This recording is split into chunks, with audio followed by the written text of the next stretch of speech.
Hello, my name is David Bell, and I'm a director of Dstillery and a longtime advertising agency, media agency junkie. And I'm here with Melissa Wiseheart, Chief Client Success Officer of Omnicom Media.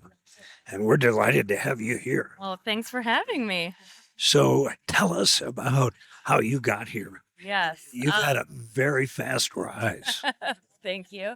Yeah, well, as one advertising junkie from another, I think I always wanted to be in this business. I don't know how many 10 and 11-year-olds would grow up and say, I want to be in advertising, but that was me. And I wasn't exactly sure at the time how I was going to kind of manifest into the industry and was I going to be on kind of the creative side or media side or what have you. I just knew I was fascinated by it. I loved solving problems for brands. I loved the ability to kind of dabble in different industries and learn about that. I loved the creativity and creative problem solving. As it turns out, I'm perhaps not the most talented in the art direction department, so I went more on the business consulting and media side. But yeah, I was always fascinated by Omnicom in general. I used to read their earnings reports, and then finally, made my way kind of through the ether, and here I am. So tell me about your best mentors Yeah. and what they taught you. Yeah, I mean, my best mentor is 100% my dad.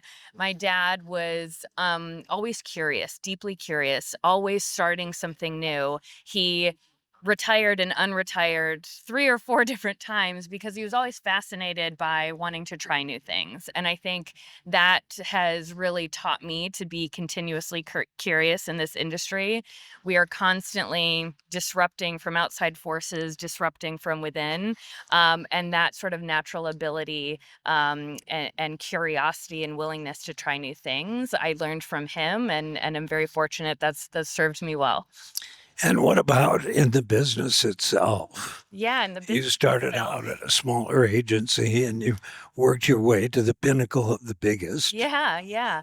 I've always been really blessed to have some incredible leaders and mentors and bosses throughout my career.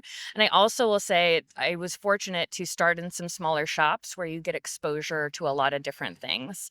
And then from there, I was able to sort of take all of that experience combined together and kind of move up and apply that to some big stages. But at the end of the day, they're really more similar than they are different. And if you had to describe your core essence as a discipline, Yeah. what would Uh, it be? Strategy? hmm, it's a good question.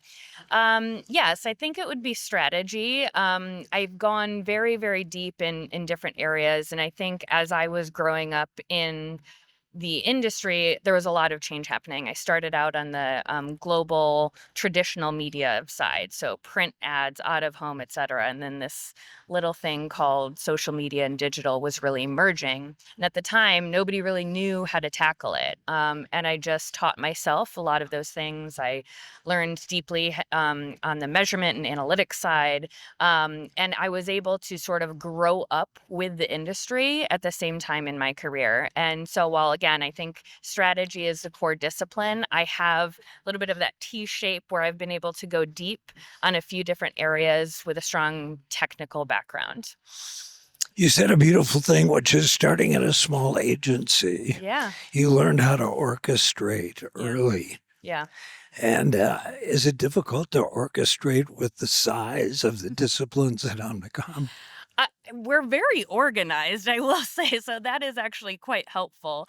I think the orchestration is a skill, but especially now where we are, just the depth of capability and expertise makes that really easy. I think our role as client leaders is to come in and diagnose what is the problem, and then how do we pull the right elements off of the shelf from capability to talent to team dynamics. I mean, I always say marketing is the ultimate group project, and the casting of the team is so incredibly important. So it's not necessarily difficult to orchestrate. We're fortunate to have a lot of tools in our toolkit, but that skill is incredibly important. And again, we've done a good job of sort of making that systematic, which is helpful given the pace of change that's happening right now. Great. So, as Chief Client Success Officer, Yes. what do you do when suddenly a client is not having the success they need to?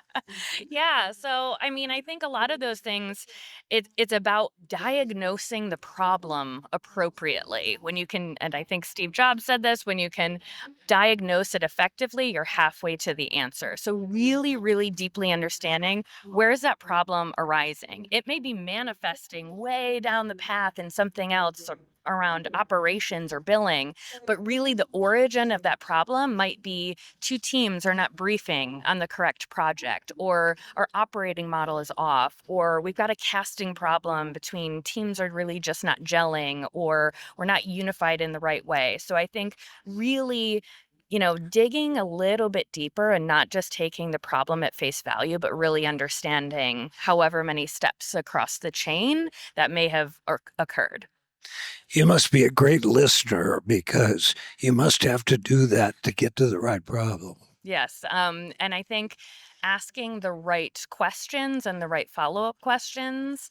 I think a lot of times clients, they may send over a brief to us and listen, they're time constrained and all of the things. But actually, the best thing that they could do for an agency is really articulate what is their business challenge and then step back and get out of the way. Let them go and think and really pressure test.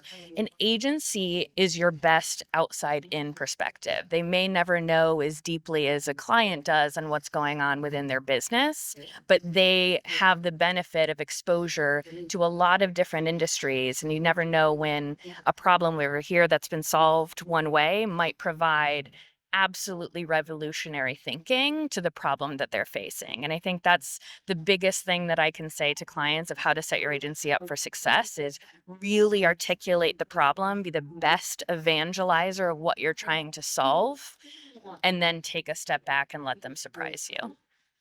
So, there are certain clients that get more than they pay for. What characterizes those clients? Yeah. So I think, when we can really be mutually aligned on a vision, we are co-creating something together. We're leaning in a way that they're allowing us to do our best work. We're pushing the boundaries of what's possible. First of all, those are the clients that I love working on, that everyone loves working on. And again, I go back to this is the ultimate team sport. An agency is going to put their best people on a problem that is going to allow them to do their best work. And a client is going to receive the best out of their agency when they can create that really, really magic dynamic. Perfect answer. I couldn't agree with you more. Thanks. So, describe the biggest changes that have happened since you've gotten into the business, and of Yeah. course, end with AI. Yeah. Might start and end with it. I mean, of course, again, going from that traditional offline being at the core and center to all of the digital disruption and little mini waves within there as you think about social and creator. AI is certainly the biggest change that the entire world is seeing. We have the benefit of working with a lot of different tech clients, and they're all tackling the problem in a little bit different way. They're all offering something a little bit different. But I think the biggest mistake that a lot of brands are looking at, they're looking at things like cost saving, they're looking at human replacement. But if you watch closely and take signals from what those companies are actually doing, and I think the ones that are going to get it most right are the ones that are actually really leaning into humans still at the center of everything and looking at technology as a way to get to the right data faster, to better articulate the problem faster, and really let humans do an excellent job of continuing to influence other humans. So again, I think a lot of people talk about, AI as a particularly dark or threatening looming capacity. And I think a lot of brands have unfortunately perhaps taken a short-term vision and approach for what AI can do. But watch very, very closely at what some of the people closest to the center of influence there are doing and how they're making it human-enabled technology, not human replacement. Couldn't agree with you more. I think we're going to find two kinds of people in the agency of the future. Yeah. The best AI prompters and the best AI elevators. Yes. And the elevators will take the mediocrity that AI produces and take it to the next level. Yeah. We're already seeing that emerge. I think, again, it was all about the prompt a year ago. Now it's all about how are we actually using AI to build something in moments that used to take months or even That's it. longer. Speed to excellence. Yes, exactly. Cool. Yeah. So young people would be amazed at your trajectory.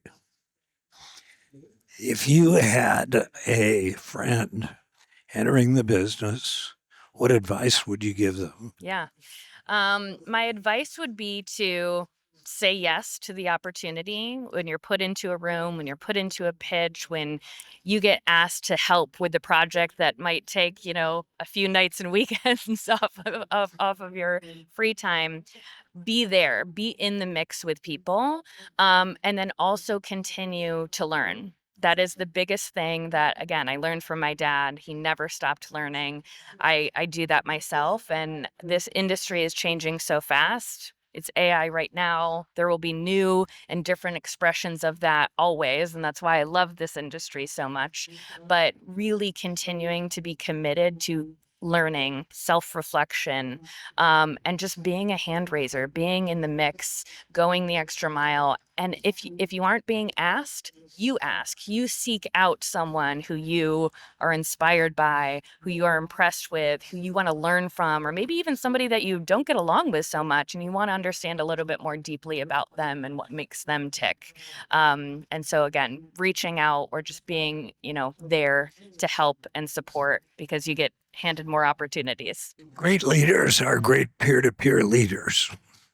And in a company the size of Omnicom, Yeah. peer-to-peer leadership is essential. Yeah. What advice would you give somebody who might be good at leading their team, but might not be great at peer-to-peer? Yeah. I mean, again, I go back to this is the ultimate team sport. So I could not get what I need to get done if I didn't have the people next to me who know who to talk to, how to navigate something, have tackled this problem before. Whether it's a smaller company or a larger company, at the end of the day, you have your core group of people. Reaching out to them to seek advice and help and different perspective, they're going to do the same for you. I often get more value from the people next to me than I do from the people above. People above, there's a different level of expectation, of course. But at the end of the day, some of my most rewarding relationships are the groups next to me. Great. So let me close with two things. Yeah. First, I want to meet your dad. I'd love for that to happen. Sadly, he is no longer with us, but you would have liked him. And the second is, I think I want to promote you. I think you could talk to somebody about that. I hope you have a great can, and thanks for giving us your time. Thank you. Thank you.